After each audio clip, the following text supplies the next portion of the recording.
नमस्कार, मैं संकेत अवटे। चाइना का again stimulus package Indian market फिर से वापस डाउन जाता हुआ नजर आ रहा है। जो कि हमने कल कुछ चीजें डिस्कस करी थी, वहां पे हमने क्लियरली बोला था कि जो भी यूएस में प्रेसिडेंट बनेगा उसके ऊपर बहुत चीजें निर्भर है। बट बहुत सारे लोगों को यह लग रहा था कि अगर वहां पे ट्रंप आ जाते हैं तो डेफिनेटली इंडिया में ग्रोथ हो सकती है। बिल्कुल भी इस चीज को भूल जाओ। रिसेंटली उन्होंने ग्रीन कार्ड होल्डर्स के लिए एक बहुत बड़ा बॉम्ब फेंक दिया है, so that you will get to know कि एक्चुअली वो लोग अपने देश के बारे में क्या सोचते हैं।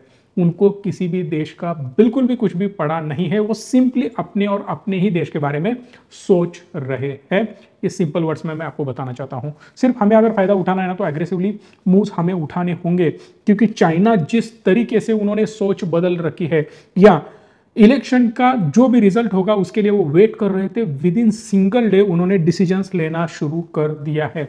जैसे ही ट्रंप आ गए, उनको पता चल गया कि ये लोग हमसे बहुत ज्यादा क्रॉस करने की कोशिश करेंगे, बहुत सारे अगेंस्ट चाइनीज ये लोग एक्शंस लेंगे, कंपनियों को बहुत सारे ब्लॉक्स करेंगे, उनका ट्रेड वॉर शुरू हो जाएगा। मैं डेफिनेटली बोल देता हूं कि यहाँ पे फिजिकल वॉर्स बहुत कम हो जाएंगे विद द हेल्प और with the support of US, but trade war बहुत ज्यादा शुरू होने वाले हैं। क्योंकि ट्रंप की एक बहुत गंदी आदत है कि वो पीठ पे नहीं पेट पे मारने की कोशिश करता है। इसीलिए जानबूझ के, पैसा कहां से आता है? ट्रेडिंग से आता है। सो ट्रेड पे मैक्सिमम, वो ट्रेडिंग मतलब स्टॉक मार्केट वाला ट्रेडिंग मैं नहीं बोल रहा हूं, ट्रेडिंग मतलब बिजनेस। एक दूसरे देश में जो भी इंपोर्ट एक्सपोर्ट होता है उसके ऊपर ड्यूटीज बढ़ाना, उसके ऊपर रेस्ट्रिक्शंस लगाना और उनके अपने देश में ना आने देना। सबसे बड़ा इंपैक्ट जो है ना, वो बीवाईडी के ऊपर हो सकता है। रीजन बिहाइंड दैट कि BYD is a competitor of Tesla, और टेस्ला, इलॉन मस्क, आपको पता ही है, बहुत ज्यादा इलॉन मस्क और डोनाल्ड ट्रंप के रिलेशन बहुत अच्छे हैं।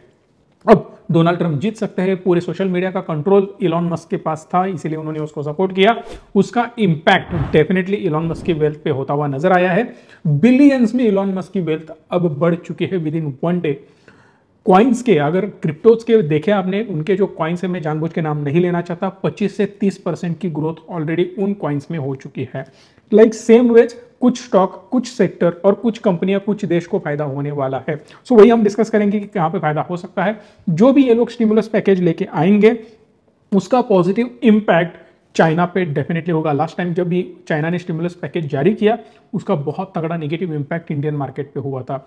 यहाँ पे अभी भी रेट कट की बात नहीं हो रही है। जितना ज्यादा डिले करते जाएंगे उतनी वाट अपनी कंट्री की लगने वाली है। बिकॉज अगर हम कैपिटलिस्टिक माइंडसेट से अगर देश को नहीं देखेंगे तो बड़े बड़े देश अपने को खाने वाले हैं।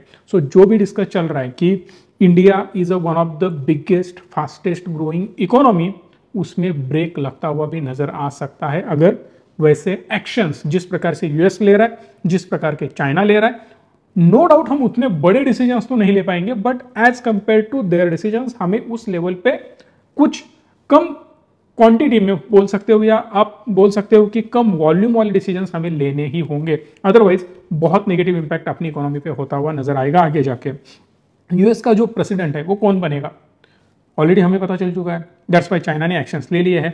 अभी स्टिमुलस पैकेज कौन कौन से आ सकते हैं उसके बारे में हम डिस्कस करते हैं, जो कि हमें पता चलेगा कौन से सेक्टर को पॉजिटिव इंपैक्ट वो चीजें करेंगी। चाइना में सबसे ज्यादा पेन वाले सेक्टर कौन कौन से हैं? एक तो रियल एस्टेट है, प्रोडक्शन ऑफ मेटल्स मतलब मेटल सेक्टर है, केमिकल एंड अदर गुड्स, यहां पे थोड़ा प्रेशर हमें नजर आ रहा था।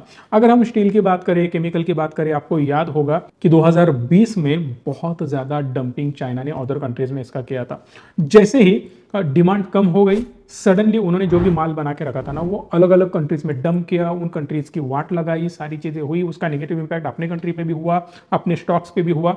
बट इस बार जो डिमांड है वो बढ़ती हुई नजर आ रही है। यूरोपियन कंट्रीज में हो, एशियन कंट्रीज में हो, अब इसकी डिमांड और ज्यादा बढ़ती हुई नजर आएगी। कोविड के बाद चाइना ने जो डंपिंग किया है उसमें 327% ऑटोमोटिव सेक्टर में अपवर्ड ग्रोथ नजर आ रही है, केमिकल में 24% और मेटल प्रोडक्शन में 100% ग्रोथ नजर आ रही है। मेटल में बार बार डिस्कस कर रहा था कि मेटल में इंडिया में बहुत ज्यादा अपॉर्चुनिटी है, बिकॉज चाइना ने मेटल प्रोडक्शन कम किया था, 100 चूहे खा के बिल्ली चली हज वगैरह, वो एग्जांपल मैंने आपको दिया था। बट फिर से मेटल में वो लोग प्रोडक्शन के पीछे लग चुके हैं, जो कि बहुत सारे वो रीजंस दे रहे थे कि हमें इन्वायरमेंट को सेफ रखना है, गंदा नहीं करना है, कार्बन इमिशन नहीं करना है, इसीलिए हम मेटल कम प्रोड्यूस करेंगे। बाकी सारे रूल धीरे धीरे अब बाजू हटते हुए नजर आ रहे हैं। अब इतना ज्यादा डंपिंग करने की जरूरत इनको क्यों पड़ी? क्योंकि चाइना की जो इकोनॉमी है वहां पे थोड़ा स्लो डाउन आया था, डोमेस्टिक डिमांड खत्म होने की वजह से उन्होंने ये सारा बाहर डंप कर दिया था। अब फिलहाल डिलॉइट ने एक रिपोर्ट जारी किया है, वहां पे उन्होंने क्लियरली बोल दिया है 2023 में जो सिर्फ 0.3% की ग्लोबल केमिकल की डिमांड थी वो सीधा 3.5% पे जा सकती है, विच इज केमिकल सेक्टर में एक ग्रोथ नजर आ सकती है। ग्लोबली माइक्रो इकोनॉमिक्स सुधारने की वजह से केमिकल कंपनीज के मार्जिन दैट इज एबिटा हो हमें बढ़ता हुआ नजर आ जाएगा, ईपीएस डाउन होता हुआ नजर आएगा, इसीलिए स्टॉक में एक अच्छी ग्रोथ आने की संभावना डिलॉइट ने क्लियरली बोल दी है। बात करते हैं कुछ स्टॉक की जहां पे हमें एक अच्छी ग्रोथ नजर आ रही थी। This is not a recommendation, only for education purpose, क्योंकि बहुत सारे लोगों का मानना है कि कुछ फिक्स गारंटेड रिटर्न वाले प्रोडक्ट के बारे में बात करिए जो कि मार्केट गिर रहा हो तो भी हमें थोड़ा टेंशन नहीं होना चाहिए। अगर मैं 1 करोड़ इन्वेस्ट कर रहा हूं तो 5-10 लाख मैं ऐसे प्रोडक्ट में डालूंगा जहां पे गारंटेड रिटर्न मिलेंगे। तो बहुत सारे गारंटेड प्रोडक्ट होते हैं जो भी अलग अलग कंपनियां होती हैं, उनके वो सारे प्रोडक्ट होते हैं, उनके बारे में अगर आपको जानकारी चाहिए तो इस नंबर को कॉल कर सकते हो। हेल्थ हो, टर्म हो, प्रॉपर फाइनेंशियल प्लानिंग हो, हर एक चीज में हम आपको हेल्प करते हैं। एक फ्री ऑफ कॉस्ट कोर्स की भी अनाउंसमेंट हम लोग करने वाले हैं। जिनके पास हमारा डीमैट अकाउंट है, आगे होगा एंजल वन का या अदर कोई कंपनी का, तो आप इस नंबर पे संपर्क कर सकते हो। अगर नहीं है तो जल्द से जल्द एक डीमैट अकाउंट इस नंबर पे कॉल करके ओपन कर लेना। डिस्क्रिप्शन में भी लिंक मैं डाल दूंगा। अगर आपके पास वो डीमैट अकाउंट है, मार्केट के कुछ सेशंस में स्पेशली आपके लिए ले सकता हूं, only for reach me clients, बाकी किसी के लिए भी हम वो चीज नहीं करने वाले। सो दैट अगर आपको भी सीखना है, आप एक्टिव ट्रेडर हो, इन्वेस्टर हो, आपको और एड ऑन इंफॉर्मेशन मार्केट की चाहिए, तो डेफिनेटली इस नंबर को कॉल करना। एक डीमैट अकाउंट ओपन करते ही आपको सारी सर्विसेज धीरे धीरे अनलॉक होती हुई नजर आएंगी। बहुत कुछ और मैं लेके आने वाला हूं हमारे सारे दर्शकों के लिए, सो दैट जल्द से जल्द शुरुआत कर लेना। बात करते हैं स्टॉक्स की। दीपक नाइट्रेट की हालत क्या है? अगर हम उनके रिजल्ट की बात करें तो जून का रिजल्ट हमारे पास आ चुका है, आज तक सितंबर का रिजल्ट उनका नहीं आया है। सो दैट जून का रिजल्ट देखें तो कंप्लीटली फ्लैटिश ग्रोथ थी quarter on quarter, but year on year अच्छी खासी ग्रोथ नजर आ रही थी। चंबल फर्टिलाइजर की हम अगर बात करते हैं, चंबल फर्टिलाइजर्स एंड केमिकल्स, तो यहां पे हमें एक डी ग्रोथ क्लियरली नजर आ रही है। 4,300 करोड़ का नेट सेल्स है जो कि quarter on quarter almost 5,000 crore था, वो सीधा डाउन होता हुआ नजर आ रहा है।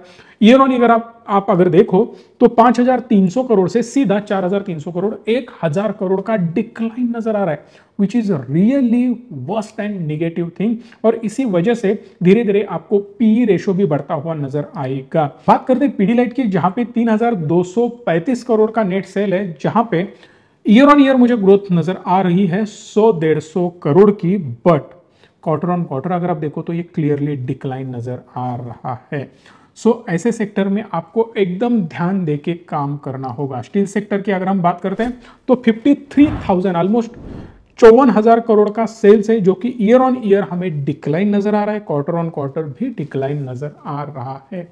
इसके पीछे का रीजन है डंपिंग, जो आगे जाके डिमांड बढ़ सकती है, ऐसी बातें, ऐसे न्यूज हमें देखने मिल रहे हैं। फिर भी अगर हम टाटा स्टील की बात करते हैं, उसका पी हमें क्लियरली 60,000 करोड़ का नजर आ रहा है, which is really on heavy side. But इतना होने का रीजन क्या है? क्योंकि उनका ईपीएस कम हो चुका है। ईपीएस कम होने का रीजन यह है कि इनके प्रॉफिट मार्जिन कम हो गए हैं। बिकॉज पहले अगर 2021-22 की हम बात करें तो वहां पे 22, 25, 27% का ऑपरेटिंग प्रॉफिट मार्जिन था, जो आगे जाके सीधा 10-11% पे आ चुका है, which is a really negative thing.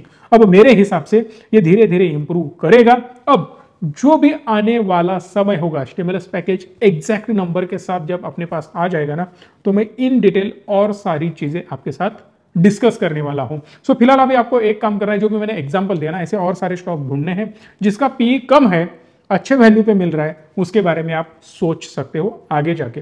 फिलहाल और थोड़ा टाइम जाएगा इसमें, जैसे ही ट्रैक्शन दिखने लग जाएगा आप काम पे लग सकते हो, ऐसा मेरा मानना है। अगर आपको वीडियो अच्छा लगा हो तो प्लीज लाइक, शेयर और चैनल को सब्सक्राइब कर देना। धन्यवाद। Stay tune and stay positive.